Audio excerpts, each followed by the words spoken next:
for the sake of all beings, wisdom, compassion, non-clinging awareness. Sadhu, sadhu, sadhu.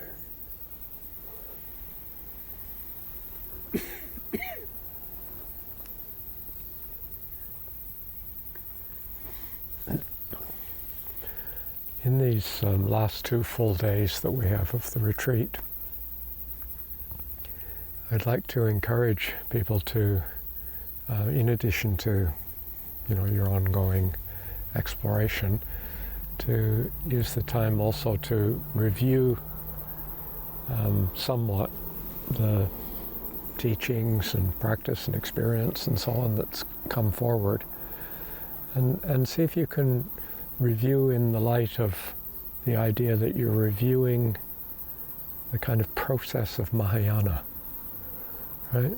And you're reviewing a kind of the process of Mahayana, and really seeing if you can recognize an area or areas that feel to be the working place of your life and living now. Okay?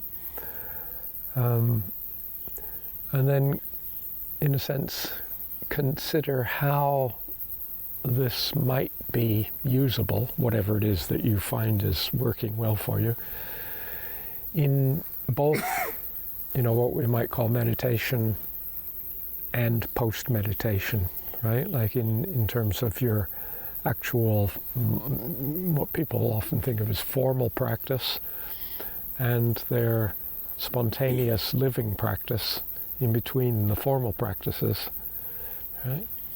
So it's a time to kind of really, this is full of stuff, and there may be things aspects which don't particularly touch you at this point, right? At this point in your journey, whereas others do. And in the spirit of Samantabhadra, we will celebrate what does, rather than commiserate and be miserable about what doesn't. Okay? So while this is still fresh and kind of moving in your continuum, it's very valuable to just kind of sit with it, contemplate with it, sort of review your notes and so on, and it's not for the purpose of this, but it's just possible that in the process of looking at this, something comes up, and tomorrow you might be able to, you might want to sort of inquire a little bit further on something, or clarification, or whatever, right, arising from this. So it's a good way of harvesting the fruit of your efforts over the last few weeks to do this.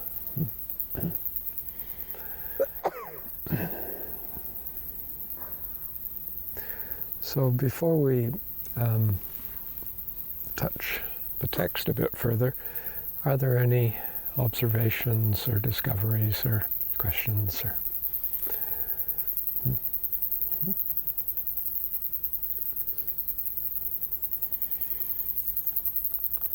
I was still reflecting about my question the other day, and today I put myself in the place of the unwholesome action.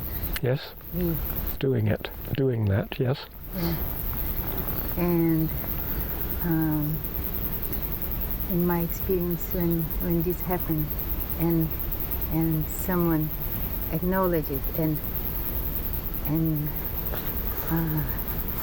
try to bring some information, so try to do something. Yes. About it.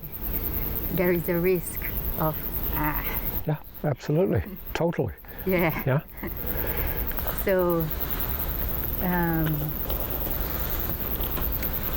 because I feel judged. I feel not good in this space of someone showing me, and then I'm kind of answering that there is an effort here to accept, and I think an important part is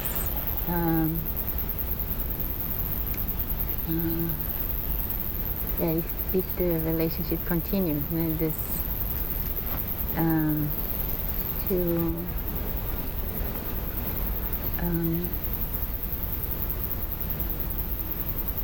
to work with the good things, and I think it's related with the next part, because it's Probably. yeah, Yeah. so Yeah. the wholesome actions and Yeah. how to do it in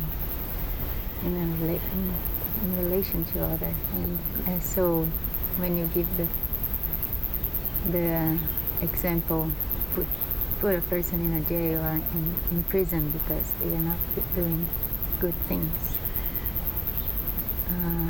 Today, I think prison, at least in Brazil, is just going to reinforce the unwholesome. Mm-hmm. And the change that I think had to happen is restrain, but at the same time work with the wholesome in that person. Yeah, this is, what you're describing is so necessary. It's very simple. You don't have to be a Buddhist. You know, in ordinary English language, we talk about putting ourselves in the other person's shoes.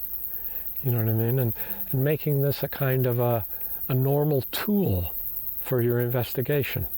Recognizing, of course, that this is your imagination of being in their shoes, and this is not any kind of confirmation of what they're experiencing, right? But at least we're inviting an attempt to comprehend a very different view than our own, right?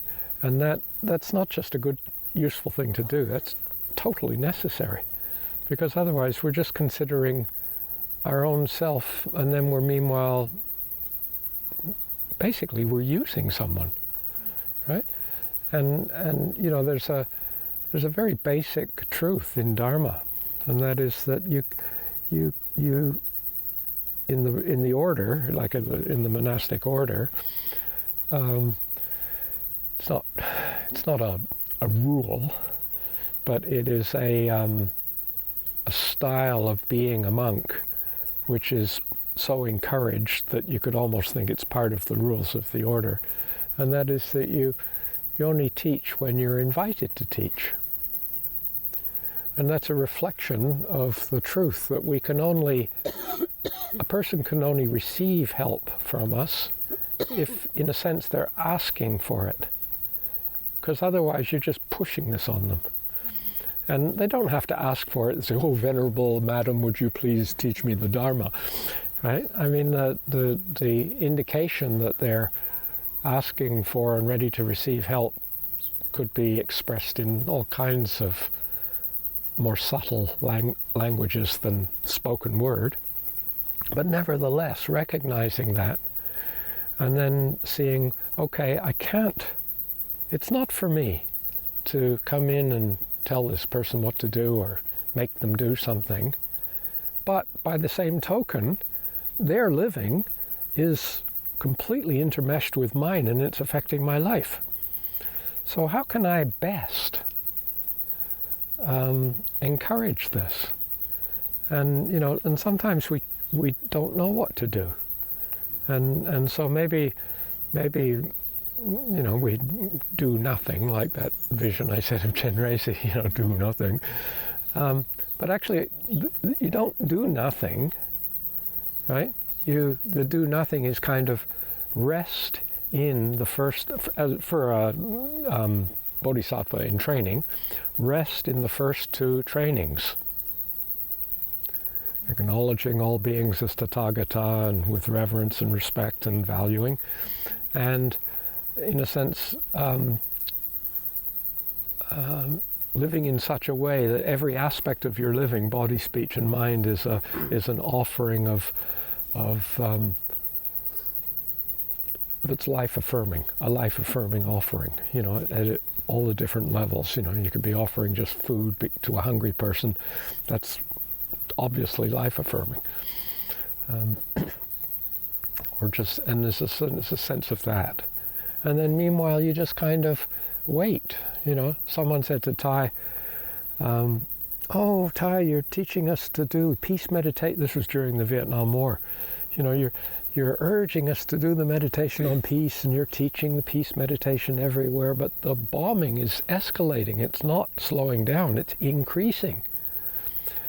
Maybe we should do something different, right? And Thai demonstrating to me, because this is my metaphor perception, this kind of implacable, non-negotiable loving kindness kind of thing, said with massive confidence. I found that so inspiring to sort of get a sense of that. He said, the method is correct. The timing's not quite right. You know what I mean? So just because you don't seem to be solving the problem by being a decent person, just speaking really ordinarily, doesn't mean that, well, maybe I should try a different method. Well, what's a different method from being a decent person? I guess being an indecent person. And so, no, I'm going to continue to live to bring forth the best qualities I can, and with patience, and then the timing will gradually come right, or won't, or something will change, or I'll die of old age, so it won't be a problem anymore anyway. Whether you resolve it, it is resolved in your life experience or not. There's this kind of commitment to the first two practices.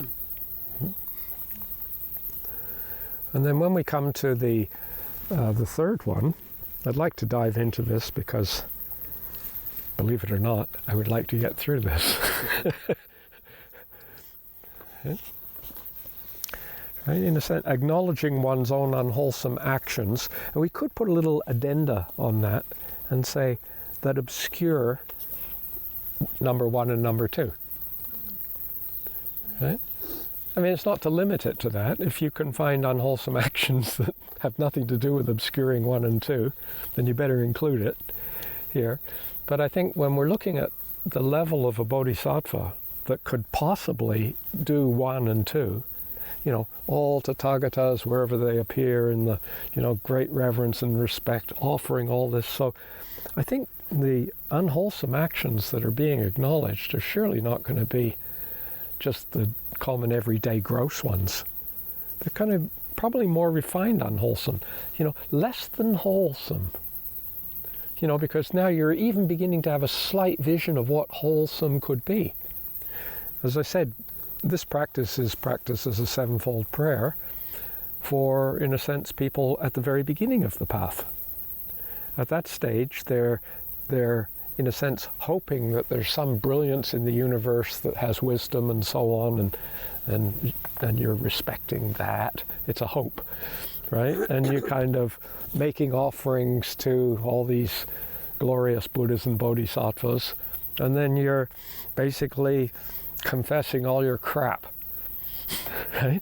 And this can be very useful, an extraordinarily useful, profound practice. Right, at that very ordinary, lost in samsara level. But in the context of this sadhana, this is no longer ordinary lost at the level of samsara. This is, if you do, it's not to say that you don't practice through and then suddenly go, whoop, make a little detour, and you have a very deeply lost in samsara day. Then the skillful thing is to follow that path, and you realize it goes back. Oh, it's still going. Oh, here it is. Arrange myself in a comfortable posture. And so we go back to utter simplicity, right? And somewhere along the line, in the not this sadhana, but in the flow of Mahayana teaching, from the first glimpse of meaningfulness of awakening for the sake of all beings, right? Which is the essential bodhicitta thing. The awakening part's the absolute. For the sake of all beings is the relative part, right? It's right there in a nutshell, right? From the very beginnings of intuitively resonating with that, it's like quick and yes, yes, to all the way through to ever refining degrees of mastery and confidence and beingness, right? This work proceeds, and somewhere in there, if you follow that path and remember enough, you'll get back to a place where you can work, where it is meaningful. But the way I'm speaking about this here is more refined. Okay? So whatever unwholesome actions I have done, driven by compulsions, such as desire, hatred, delusion, and fear, like compulsions in a sense, like it's a hinting at something which is out of my control. It's an old habit pattern. There's kind of residual habit patterns of reaction, right? And those residues go a long way back. They go back to our childhood, obviously, but culturally they can go back beyond our childhood. And we kind of shared attitude of our family history, of our cultural history. They're deeply ingrained. Driven by compulsions such as desire, hatred, delusion, and fear, whether by body, speech, or mind, each one of these I thoroughly and openly acknowledge. And essentially, that in order to thoroughly and openly acknowledge it means I am willing and able and capable to feel my way deeply into this for a kind of deepening understanding of the situation. Right? When we say openly acknowledge, we could say, well, there's kind of three areas of knowledge that we're really looking here. Acknowledge is to kind of knowledge, to know, to understand. And so when that kind of less than whole active moving, right, that more fragmented moving, right, is taking place, to look into the kind of inner kinesthetic dynamic of that state of anger or delusion or greed or something, right? And so we're plunging back into like really tracing how, stomach and stomach feelings and muscular grippings in throat and use of eye muscles, like to direct towards or away from, posture, there's a whole felt sense of this difficult state, right? And so to acknowledge, oh, well, I did this little kind of crappy thing, or it's not acknowledging the immediacy of this, I don't want to just say physiology, because we have a limited particular view of physiology, and I mean it in a really broad thing, like the processes, right, of embodiment, right, which are weaving together with a feeling, a felt sense of your being in this state. Frustrated, dismayed, shocked, right? Because these are all, in a sense, they back us off from involvement. In a sense, we're talking about unwholesomes that aren't really that unwholesome. Not at this level, but they are, in a sense, subtle, right, obscurings of wholeness as I'm kind of wrestling with this. And by acknowledging it, I immediately, if I acknowledge it well, I immediately see that the it is connected with the whole, and I've restored this wholeness through looking straight into it, not running away from it, not trying to deal with it. And then, so you're looking into the inner kinesthetic dynamic. You're looking into what I think of as the outer behavioral dynamic. So in other words, how the inner kinesthetic dynamic is perceived as behavior in relationship with another. And you're seeing how that works, right? And the effect of it. And how did that come into being? How is that fragmenting? And how is that holding? And acknowledge this. Right? It's a huge study. And then the third one, right, is in a sense the implications of you maintaining this unwholesome state for others, and the environments of others. It's very similar to the second one, right? But instead of it being the specific behavior with this person, it's like recognizing that this behavior here has an aura around it which is affecting the environments of countless other beings. Okay? So, there's this interaction between this insane, sad person, right? And Muslims praying, right, in the mosque, right? Someone wrote a description which I thought, really pinpointed how horrific that moment must have been. Because, seconds before he entered the mosque, that mosque would have been in a state of utter stillness and openness and contemplation, and some of the most sensitive. Imagine being in the most sensitive, open, contemplative, loving, prayerful state. Like where almost like I can't afford to do that out there, but in the temple, with my teacher and so on, I can do this. And then in that came bam. Right? And so you can see like the interaction between that one person's state and these people that were interacting.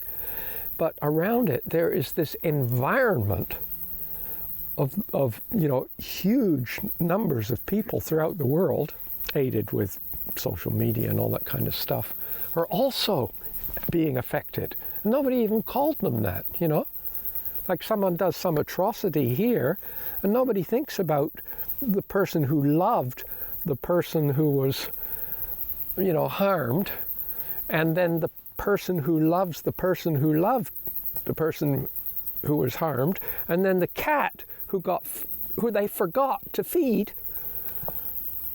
because they were tied up in being upset about their friend who was upset about, I'm making it kind of, by bringing in the cat, I want to just emphasize that this extends out beyond the human world. And in a sense, it plays out in the world of plants and the whole biosphere. Right? So this is what I meant by the third one. It's like acknowledging, like, and in this we might feel, wow, everything I do is interconnected. And in that moment of seeing the interconnectedness, it's no longer unwhole, right? Of living this, of returning. It's almost like, how can I return to harmony using language of a different culture, right? Somehow we have fallen out of harmony. How can we return our community to a flow of harmony, right? This is not the kind of language we use in Western psychotherapy and sociology, right? But, it's a language that was used in many, native people's traditions, right? It's not an uncommon kind of idea, right? I think it would be a kind of way of speaking and understanding that would be extraordinarily valuable in our culture. Right? So maybe we need to resuscitate this, because that's really what we're doing. Okay? So whatever unwholesome actions I have done, driven by compulsions such as desire, hatred, delusion, and fear, whether by body, speech, and mind, each one of these I thoroughly and openly acknowledge. The difficulty with this as a written reminder is that, for example, when I read it, it's as if I'm telling you this. And so it's as if the purpose of this is for me to confess to you that I am acknowledging these things. Do you understand? And so you're reading this yourself, and the same thing will happen. It's like you can easily fall into this thing. You read it as if it's like a pronouncement to others of a confession of your deeds. But actually, this is a confession of your deeds to yourself. That's the key here, right? It's like, that's why we say acknowledge it, right? And so actually, maybe this section should never be read out loud. I mean, it's kind of a subtle thing, but it's like just trying to remind ourselves that merely saying, oh, whichever unwholesome things I do, driven by this and that, I recognize it, I'm sorry, and then you move on to the next section. And you haven't actually contacted the juice of this. And it's the juice of this which is profound practice of Samantabhadra, not the outer form of it.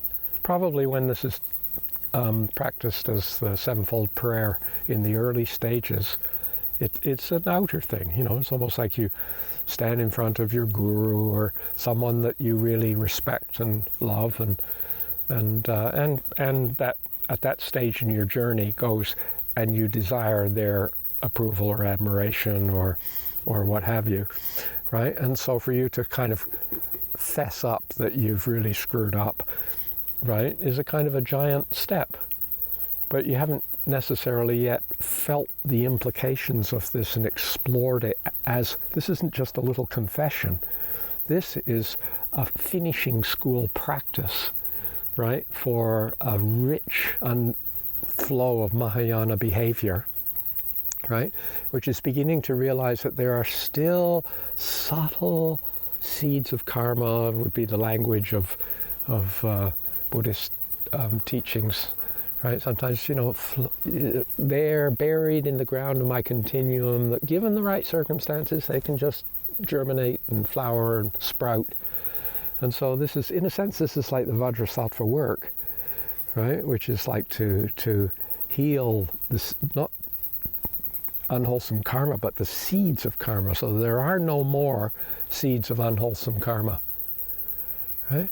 And you can sometimes have this experience of you know, you suddenly have a deep recognition of a pattern that's in your being, which you also have a deep recognition is a pattern in your father or in your mother, and it's in your family and everything. And there is a kind of a sense of excitement in your being, because you're realizing there's a kind of recognition that this is something that's seemingly been mindlessly passed on from generation to generation, and here I am, and it's stopping. I remember Bonnie saying one time, when we see these things, instead of going, oh, go, yeah, I've seen it. Yeah. And you know, it's like, and this is what we mean for the sake of all beings. At this point, it's genuinely for the sake of all beings. Yeah? You know, someone passes a baton of hatred, next person runs along hating like crazy, they pass on a baton of hatred, next person runs on like crazy, they pass on a baton of hatred, right? And then the next thing you know, Bodhisattva, innocent Bodhisattva, suddenly receives the baton and goes, you know, right? And then, right, stops in the middle of the race, right? Blows it out, cools it off, you know, breaks it up into little bits, throws it into the compost so it can kind of turn into something useful, right? And then pulls out a different baton, maybe some loving kindness, and passes it on. Right? I mean, kind of a goofy cartoon, but I think it's a noble thing, you know, and to feel you're part of that is actually feels really good.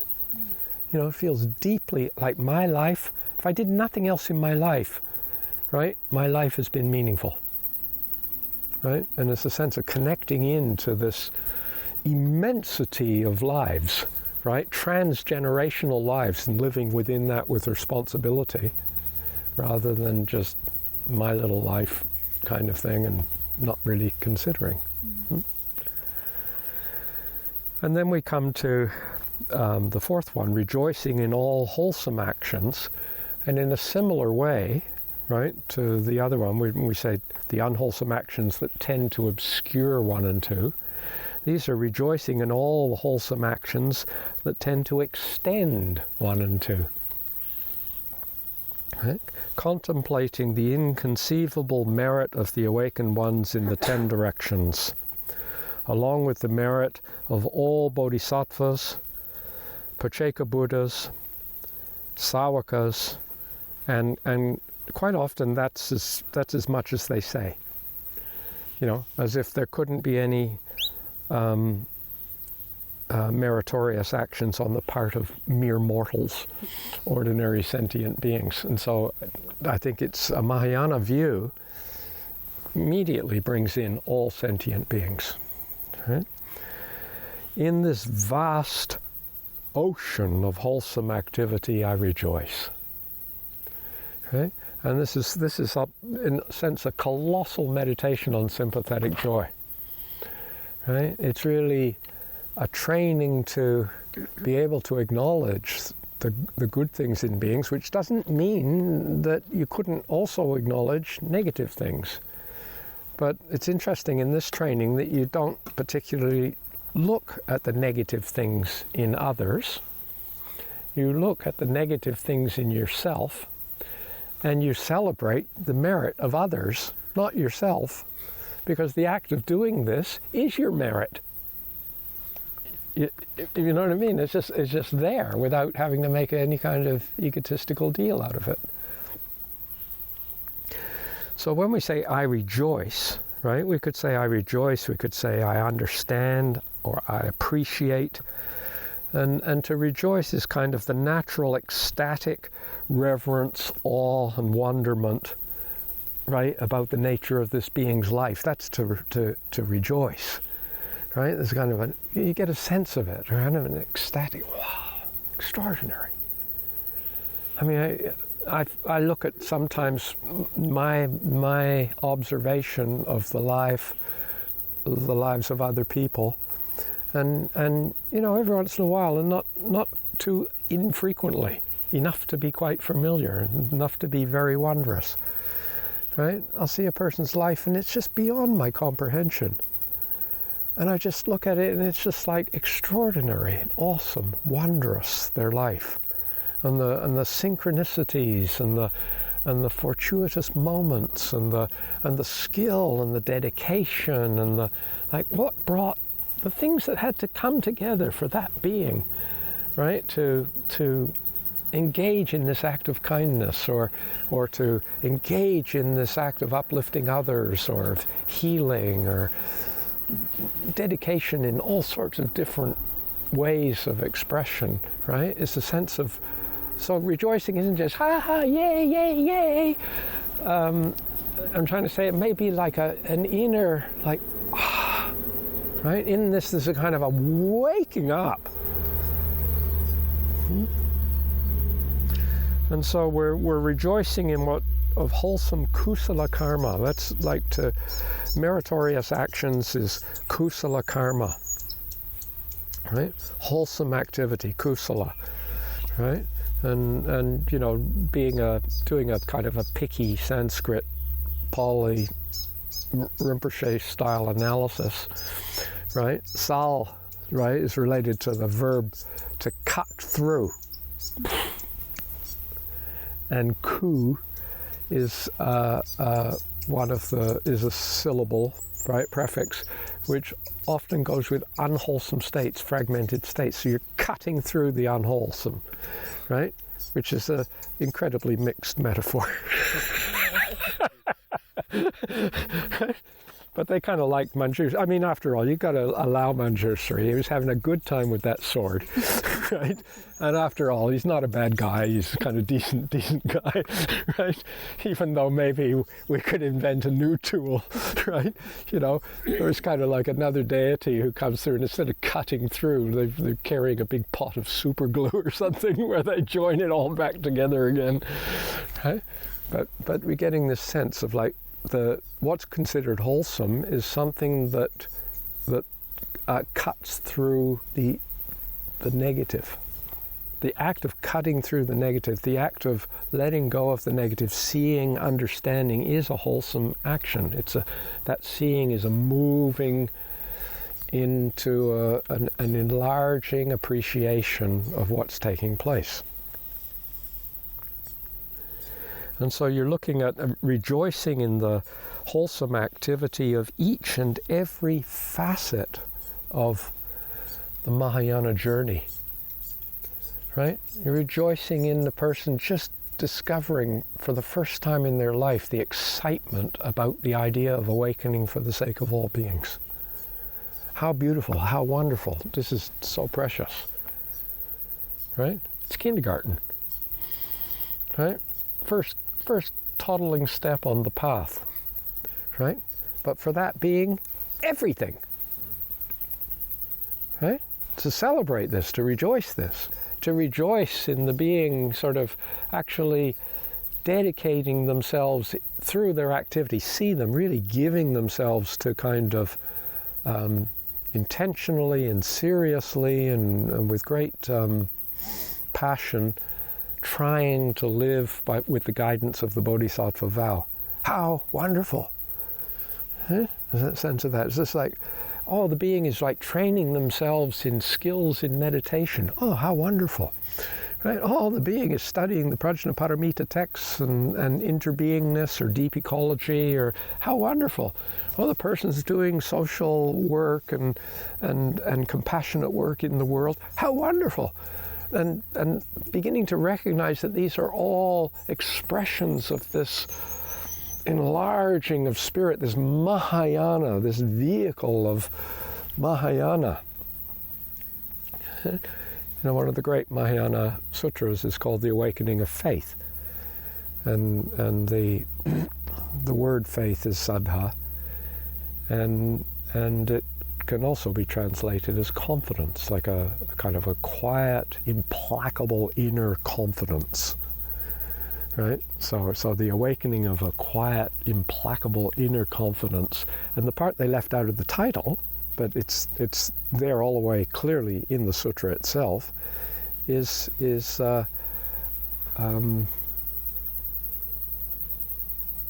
awakening to the Mahayana, right? Faith or trust in, right? The awakening of faith in Mahayana, right?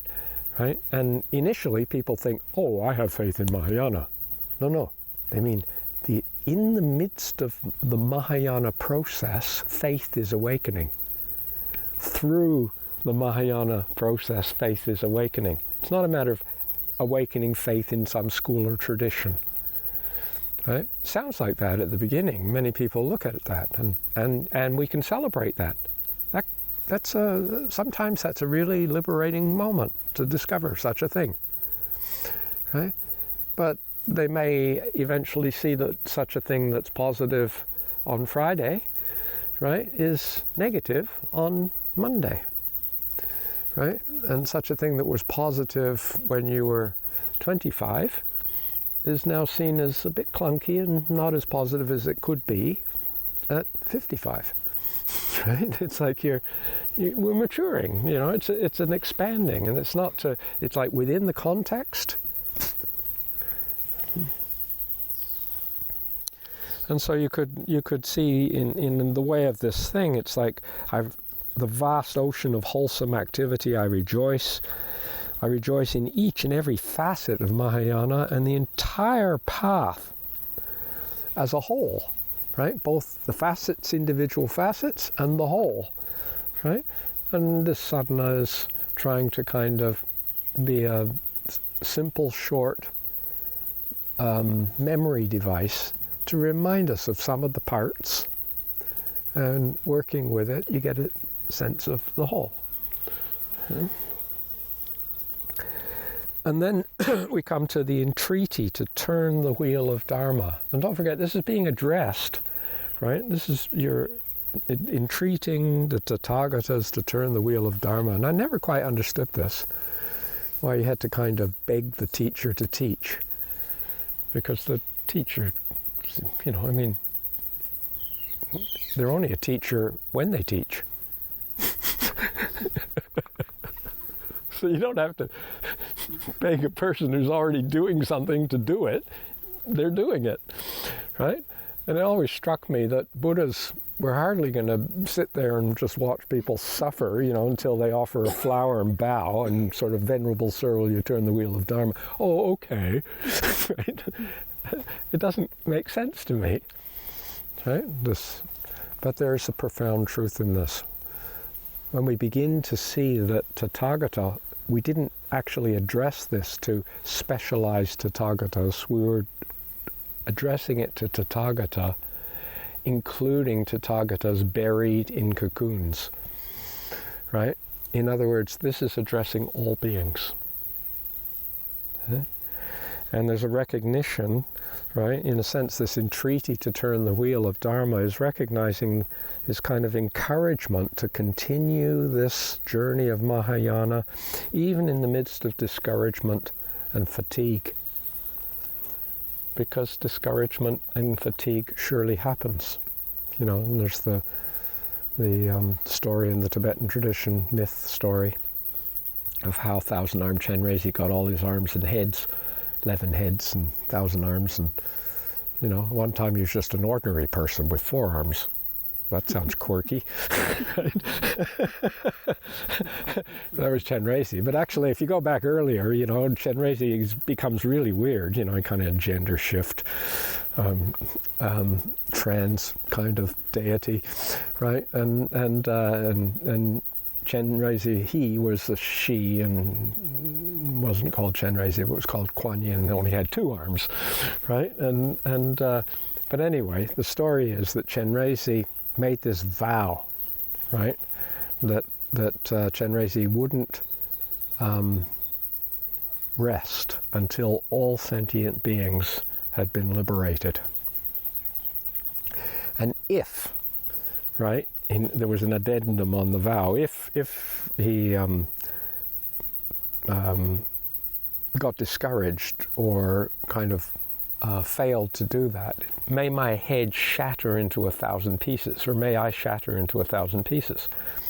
And so Chenrezig's busy saving beings, you know, pulling them out of the ocean of suffering. He big pile up there, more and more and more up there, you know, and he did it for a year, and then for 10 years, and then 100 years, and then 2 lifetimes, and then 100 lifetimes, and then 100 billion lifetimes, and 100 trillion bazillion lifetimes, as many grains of sand in the Ganges rivers in the, you know, and all that kind of stuff, right? And then one day the kind of a slight little niggly verbalization snuck through, right? And it was, I wonder how I'm doing, you know, am I nearly there, right? And so he kind of looked. He looked at sort of what he'd done, and he looked at how many beings were left to save, and he saw by comparison, right, the number of beings that he'd saved was about 1 drop compared to the entire ocean, right? And he experienced a tiniest quiver of dismay and doubt. Could you imagine such a thing? You know, like just a little bit of doubt, you know. You're working in, you know, a kind of rehabilitation clinic, you're working in a counseling service, you're working, more and more people coming, you're working. Maybe occasionally it might not be unreasonable to have just a little bit of kind of, oh God, what are we doing here? Is there any point in doing this, right? But he'd made this super duper vow, and so he immediately shattered into 1,000 pieces. And then the story goes on, and all the king's horses and all the king's men couldn't put Humpty together again. Well, that was a kind of an add-on, but and then along came, right, the great healer, right, which was the being carrying the glue pot, right, the super glue, the one I told you about, not the sword, the super glue, right.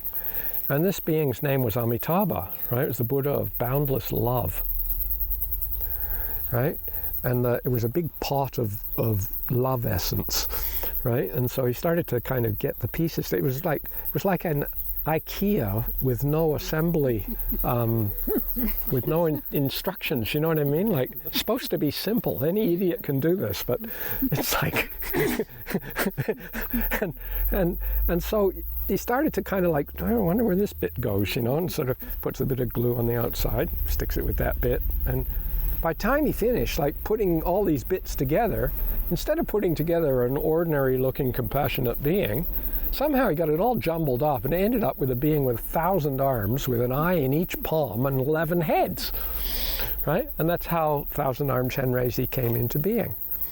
And the story of that is the recognition that if you are deeply committed to service, from time to time, you will be shattered with doubt, with dismay, with overwhelm, hopefully not burnout, right? But even with burnout, it's like this is part of the turf, right?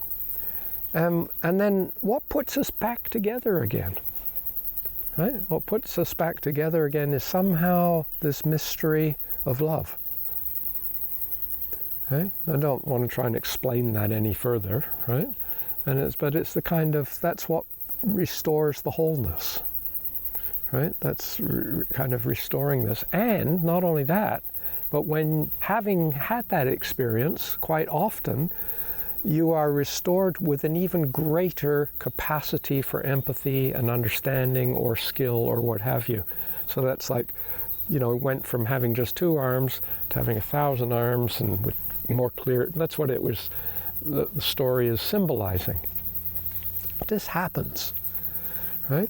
So this kind of request, contemplating, they who illumine all worlds of experience, solid in their realization of love and awareness in every situation and circumstance, protector of life in all its abundance and mystery, I entreat you to turn the incomparable wheel of Dharma.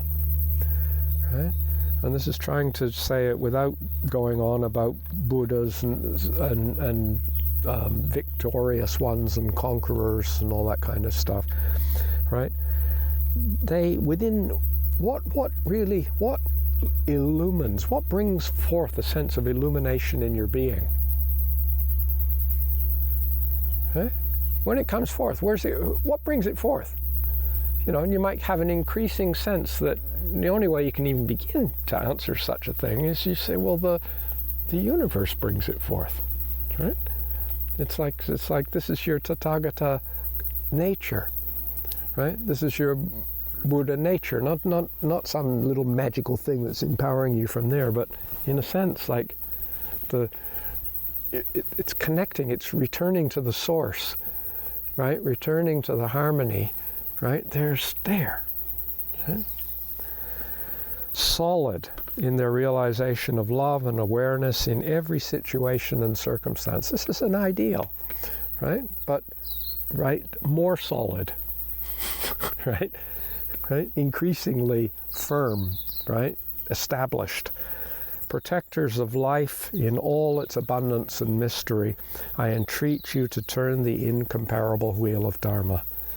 And turning the wheel of Dharma was a metaphor that was used that quite often gets translated as teach the Dharma. Right? So you go, turn the wheel of Dharma is teach the Dharma. And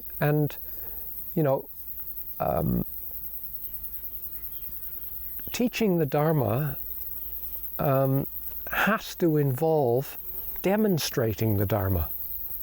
It has to involve embodying the Dharma, and because if it can't be just sort of saying stuff and then living in a totally different way, it doesn't come across as Dharma teaching.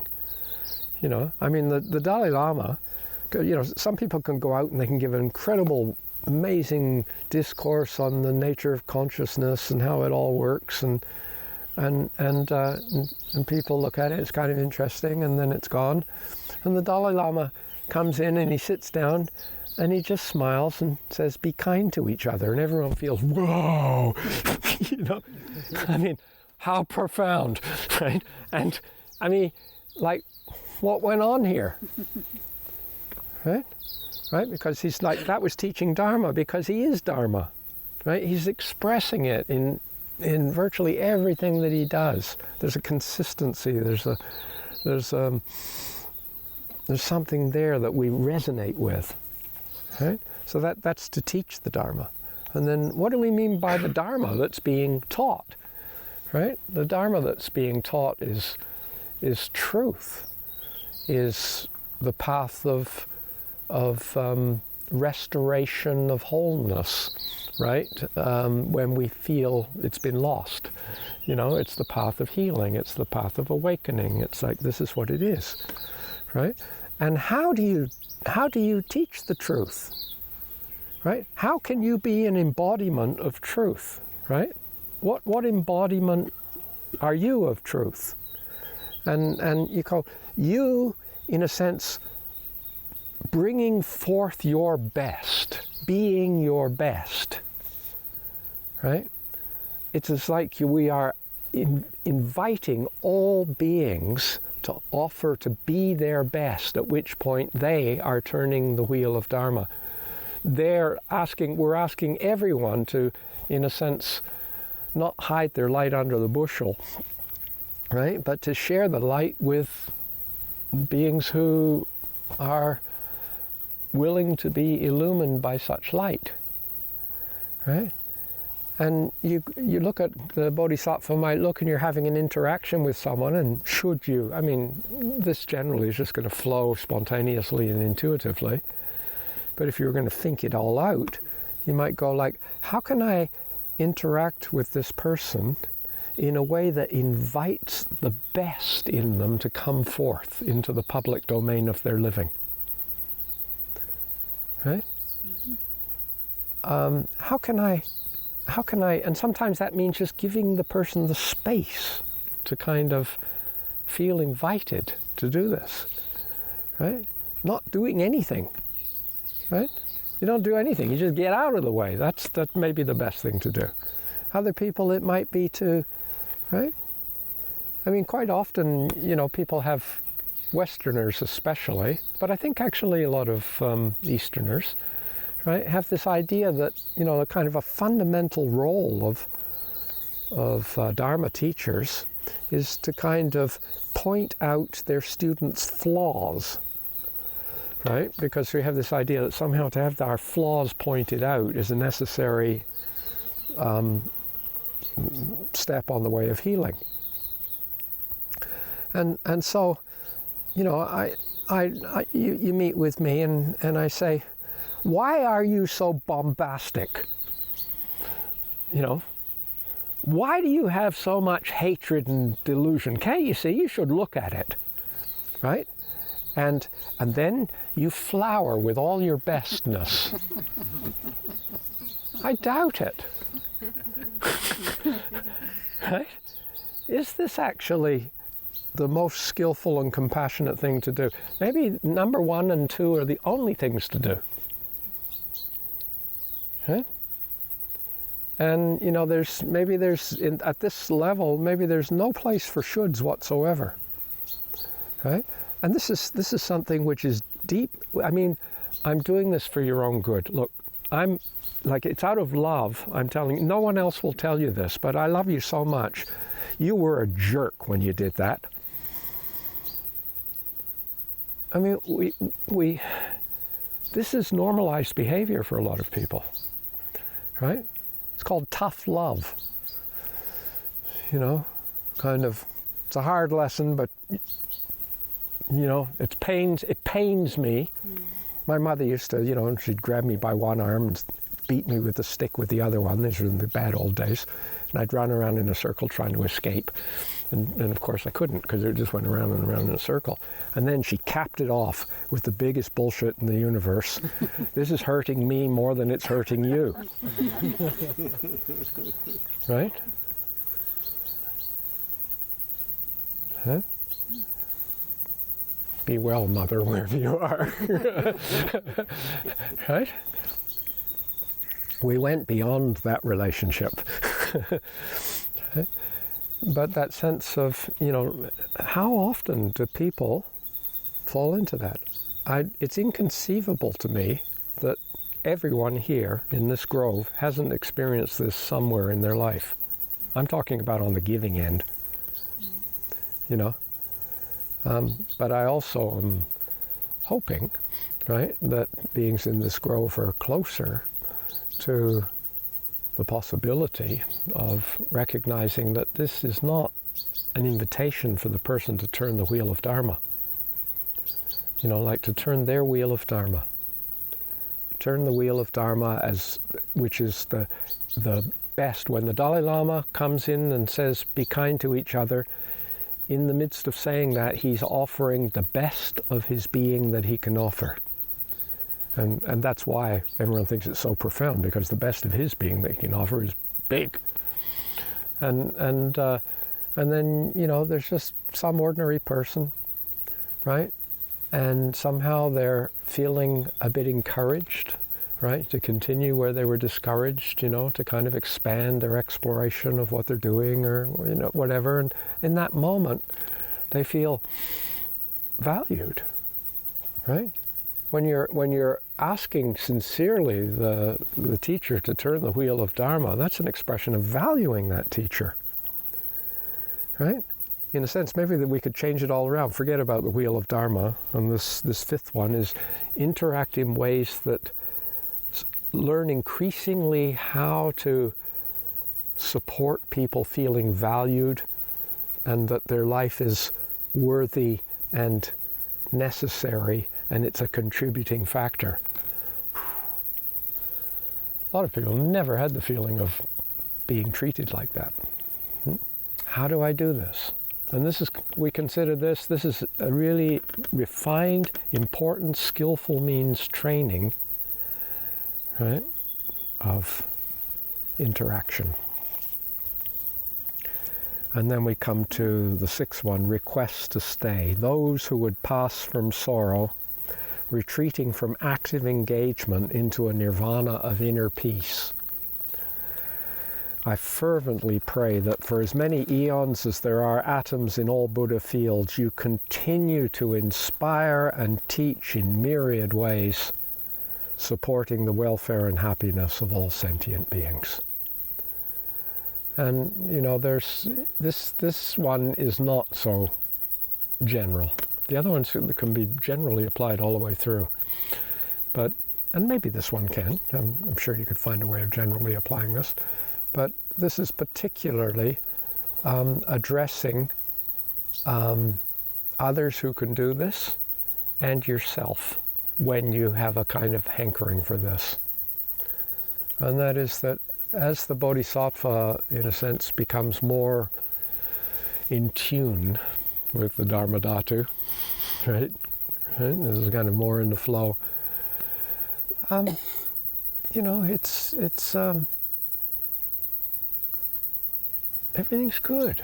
You don't have to prove anything. You don't have to kind of go out and achieve anything. You're like, whatever's coming your way is coming your way. And there are times when it's just kind of, it would take effort. You know, like this, the story of the Buddha began here on the 6th. You know, he awakened that night. He had this colossal experience, understanding, knowledge, rejoining, right, which was called enlightenment or the awakening and so on. And then he spent a number of days just sitting in samadhi, contemplating the implications of this and how extraordinarily rare it was, and what a massive journey and complexity to come to realize this. And he considered what it would be like to try and share his vision with others, and he sort of recognized that it would be very difficult, and that nobody would understand him. And so he thought at that moment that what he would do is just kind of rest in the universe, being the universe, because after all, that's good enough, right? And so a Dewa shows up. There's always some kind of rescue Dewa, right? Oh, please, Venerable Sir, right? Don't pass into nirvana. This is not the nirvana when we say nirvana and samsara are one. I mean, a lot of these words are used in different ways. This is nirvana in the sense of peace as opposed to activity, right? And it's particularly identified with deep states of jhana, absorption, where the person is just like, you know, deep in meditative absorption, right? But there's no subsequent attainment. There's no like application of that and sharing of that in the active world, right? And so the Buddha was sort of meditating, and then the famous statement, he said, well, maybe there may be some with just a little dust in their eye, you know, and I could maybe move one dust mote. That's about all he felt up to, you know. I mean, the colossal mud and rock coverage that's over so many beings, it just seemed like an impossible task. But there may be some with a little dust in their eye, and maybe I could help there. And so 40 years and 2,500 years of Buddhist Dharma teaching unfolded from that one moment, right, of not passing into an inner peace and just kind of, I've arrived, right, there's nothing else for me to do, right, good luck, buddies, see ya, office closed. Right? And so should that kind of feeling come up, this is a request in the fifth one, it's your deep request to the Tathagata nature in everyone, right, to turn the wheel of Dharma. In this one, it's your deep request to your own Tathagata nature, right? Not to just, in a sense, rest in a kind of, but continue to explore, continue to engage, continue to, because you don't inspire people because you go, inspire. You inspire people the same way the Dalai Lama inspired them. He's inspired, and it's transmitted through osmosis. Right? You can't sort of tell a person to be inspired. It doesn't work that way.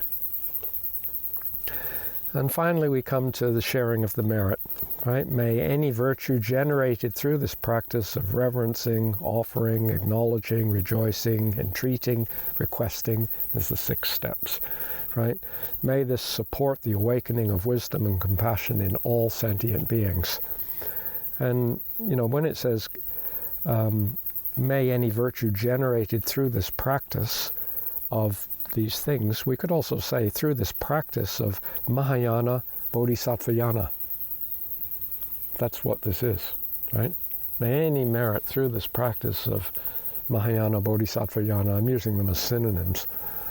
And then, just touching on basic work of Mahayana Bodhisattvayana as practice, as training.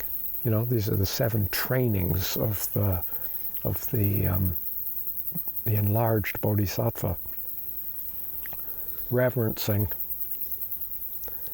offering, acknowledging, rejoicing, entreating, and requesting. And you notice how they often go in and out, like self and other. One's particularly concerned with my unwholesome things, all beings wholesome things, all beings turning of the wheel of Dharma, my not passing into a kind of quiescence of non-involvement or disengagement, right? We're, in a sense, weaving this together. And in a sense, our life of meditation and action and engaging becomes more and more of one piece, right?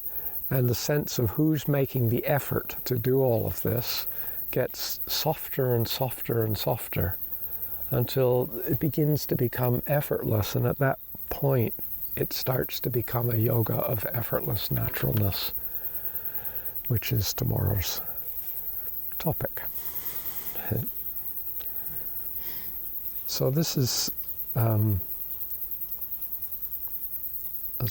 very short kind of look at what is an extraordinarily profound practice, these 7 trainings of Mahayana, these 7 trainings of Bodhisattvayana, these 7 trainings of Samantabhadra, right? These 7 trainings of natural awakening. Are there any thoughts or questions or we could say, we could have taken an entire day on each one, we could take a week on each one, and there's unending things that you could say, about any one of them. But I'm hoping that we've sort of touched enough just to give a sense of how, some potential that's in here. Right? And then it's up to each one of us to meditate on it and to see, there's even more potential than I thought. And then and at that point you're making it your own. It's like then it becomes, in a sense, your understanding of this.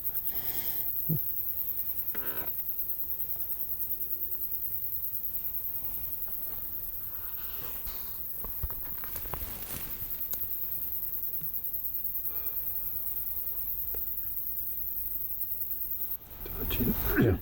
Yeah. Sort of, I'm not a Christian, but one of the phrases in Christianity it was very always touching to me, and that was being in a state of grace. And the way it's described to me doesn't seem to have the feeling I have about it, which is a radiance. And it's often described as having that you've got godliness in you, that perspective. Yes. And so I'm using that sometimes in when I preface going into a deeper equipoise to sort of touch the sense of what this is about. Yeah. I could easily use the same phrase. Yeah. It's very potent. I mean, basically most of us, if not all of us, have been raised in as children in cultures that were very strongly colored by Christian stuff, I'll put it that way, like architectures, churches and symbols and so on. Christian world attitudes and so on, both the useful attitudes and the not useful attitudes, just as in there's useful Buddhist attitudes and not useful Buddhist attitudes, or useful attitudes in Buddhists and not useful attitudes in Buddhists, and useful attitudes in Christianity or in Christians, and not useful attitudes in Christians, right? And then there's this kind of tradition.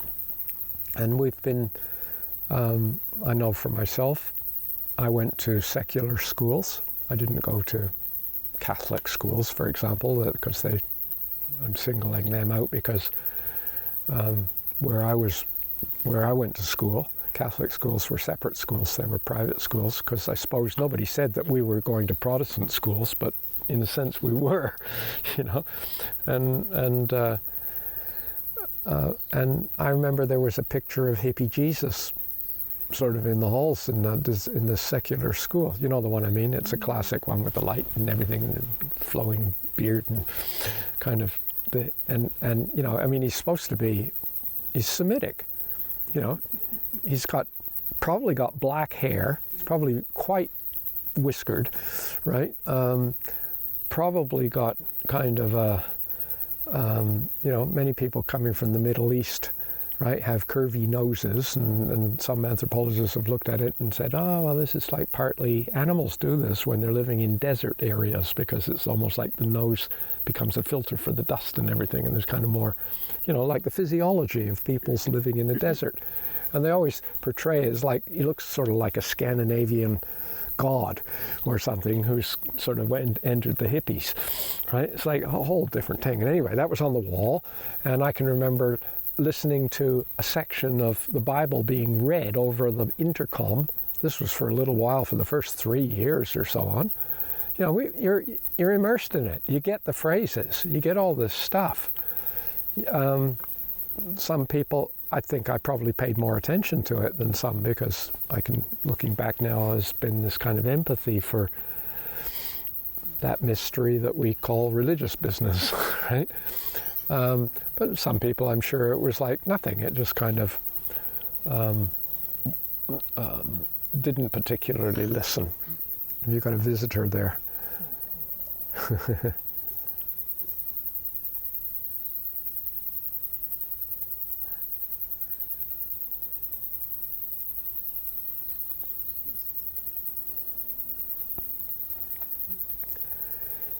But many of those phrases, hearing again and again, and go very deep, right?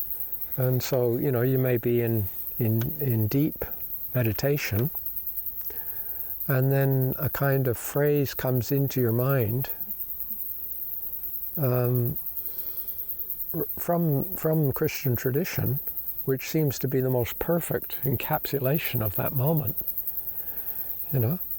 I remember the time when I finally started to acknowledge that Christianity was an inseparable component in the flow of my life was being in retreat in Crete, in Greece, and I was working my way through multiple hundreds of thousands of Vajrasattva mantras and Vajrasattva meditation. And so I was like deep into the Vajrasattva.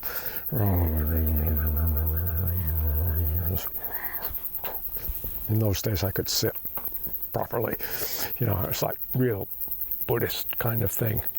And then I fell into this kind of other place. You know, I say that because it was like I had no control. It just happened to me, and I only know what happened afterwards.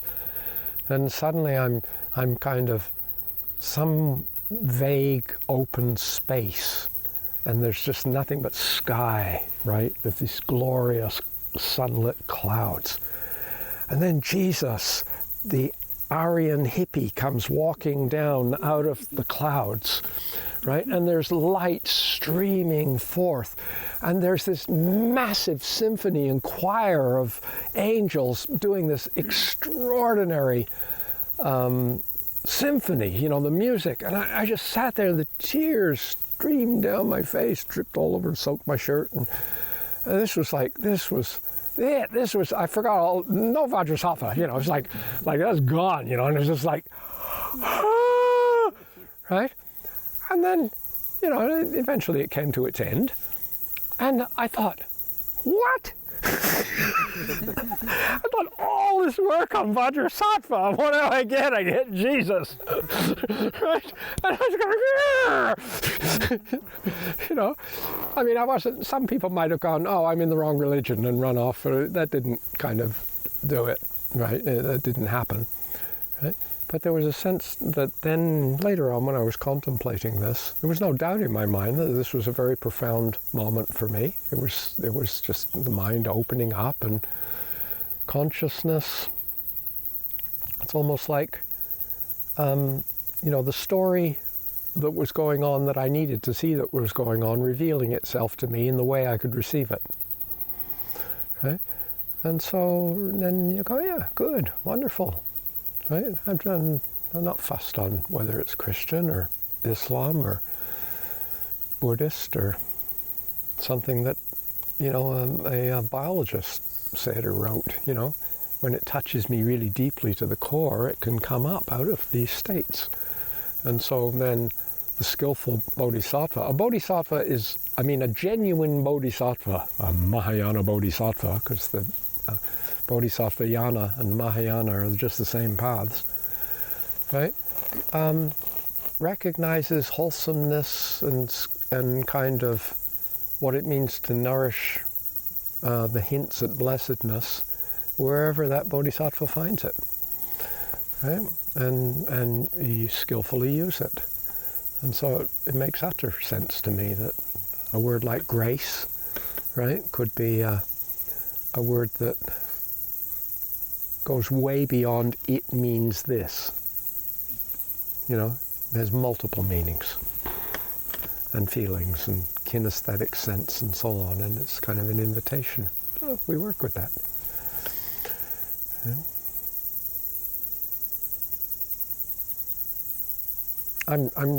I mean, it would surprise me if people haven't actually rewritten some of these classic sadhanas and just thrown them into entire Christian metaphor, right, for their own practice. But they haven't sort of felt the need or the empowerment or the opportunity or the what have you to kind of enter it into the public domain. But it would surprise me if it hasn't been done. It's so obvious. Yeah. And so, you know, some of the phrases that flow through these sadhanas, which I've had a hand in penning the current form of, they flow out of phrases that speak to me deeply. And they don't just come from some pedigreed Buddhist tradition. Yeah? So, you know, please, you know, in a sense to look at someone and engage with them such that your engagement with them is a request for them to turn the wheel of Dharma. And so the light of Christ shines within them, right? And they engage in the world which is uplifting to others. And so they answered your request. Right? Yeah. Or they responded, or they resonated, or they were switched on by, or however you choose to kind of describe, understand how that worked. Yeah.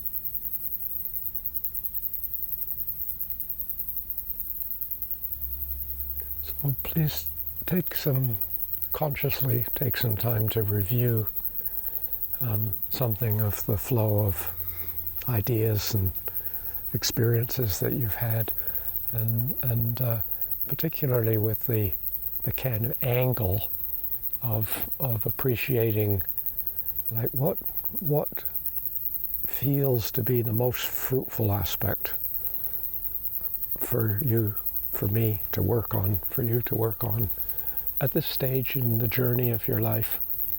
And then it's almost like as a kind of a test run in imagination, right? Like how would I bring this into my more formal practices?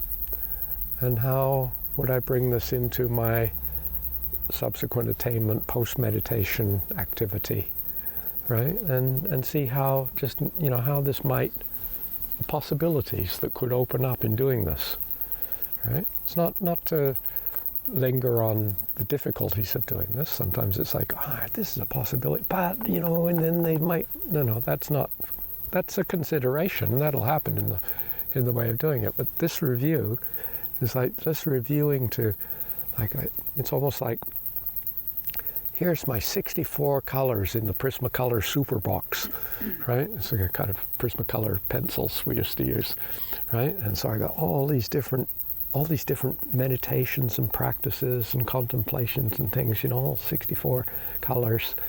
But at this stage right now, I'm working with this particular shade of magenta or gray or green or, whatever it is, and recognizing how I can work with that. And actually, this one here, when I really work with it, all the other colors come forth. And you begin to discover the possibility of the other colors not coming because I work with this and then I let go of that, work with that. But each one, it's like the Mahayana is a holographic world, right? A holographic method to come into the holoverse, right? As we deepening appreciation for each one of these practices, we begin to see, wow, this has implications for formal practice, informal practice, right? It's like it opens up and reveals the other colors. So you look through gray and you see red and green and yellow, and you look through yellow and you see gray and charcoal and blacks and off-whites and purples, and each one is revealing others, but this never, I know it reveals everything, but this happens to be the one which feels juicy now, right? So that you can go away from our hopefully supportive space we've had together for a few weeks and feel supported to continue the work with a clarity about what I'm working on, with my kind of in the context of the living and the reality of the life I find myself in, right? So that we, in a sense, turn the world into our temple, right? Like the T-shirts Bonnie made years ago for making money for the Sunshine Coast Retreat Center, and they had the picture on the chest and with the oyster shell course it was open, and it's oyster, and there's a pearl in it, and so on, and there's waves on the beach and little shells and so on, and on top it says Sunshine Coast or whatever it was, retreat center, and then underneath it said the world is my cloister. Right? And to really know that in your bones, so that you don't have, wherever you are, this is the most supportive place of your practice. Wow, the living that I'm doing is the most valuable and special place for me to be right now. Right? Not Lhasa, right? Not Dharamsala, not Wangapeka, right? Unless you happen to be in Lhasa, right? Or at Dharamsala or at Wangapeka, you know what I mean? Like my life, to come to a point of utter confidence that my living is the most superb opportunity of awakening that I can possibly have. Right? There's nothing outside my living, and in a sense then to kind of ennoble my living that way. Right? This is valuable. May the day be well and the night be well, and the midday hours bring happiness too. May both day and night always be well. By the blessing of the Triple Gem, may all be auspicious. Sagalungalang.